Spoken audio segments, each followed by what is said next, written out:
ఆ పాతాళ నభస్థలంత భువన బ్రహ్మాండమా విస్ఫురత్ జ్యోతిస్ఫాటిక లింగమౌళి విలసత్పూర్ణిందువంతమృతై అస్తోకప్లుతమీకమీశమనిశం రుద్రానువాకాన్ జపం ధ్యాయేత్ దీప్సిత సిద్ధయే ధ్రువపదం విప్రోభిషించేచ్చివం బ్రహ్మాండ వ్యాప్తదేహ భసిత హిమరుచాభాసమానాభుజంగై కంఠే కాళాః కపర్దాః కలిత శశికళశ్చండ కోదండహస్తాః త్రిక్షా రుద్రాక్షమాలా సులలిత వపుషః శాంభవా మూర్తిభేదాః రుద్రాశ్రీ రుద్రసూక్త ప్రకటిత విభవాన ప్రయచ్చస్తు సౌఖ్యం అని యజుర్వేదం.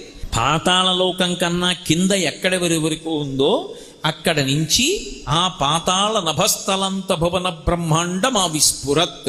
బ్రహ్మాండములు ఎంతవరకు ఉన్నాయని మనం చెప్తున్నామో అంతకన్నా పై వరకు నిండిపోయి ఉంటాడు ఆయన, అంతటా వ్యాపించి ఉంటాడు. అందుకే పరమశివుడికి ఒక ప్రత్యేకమైనటువంటి పేరు స్థాణుహు అని. స్థాణుహు అంటే అసలు యథార్థమునకు వ్యతిరేక అర్థం వస్తుంది. కదలకుండా జడుళ్ళ చెప్పిన మాట వినకుండా అలా కూర్చుంటే స్థాణుహు అంటాం. మరి పరమశివుడికి స్థాణుహు అన్న పేరేమిటి అంటే కదలనివాడు కాడు, కదలడానికి చోటు లేనివాడు. అంతటా ఆయనే నిండిపోయాడు, ఇంకా ఎక్కడ కదులుతాడు ఆయన, ఇక కదలడానికి లేదు. అందుకని స్థాణుహు. ఇంకా ఆయన కన్నా జ్ఞాని లోకంలో లేడు.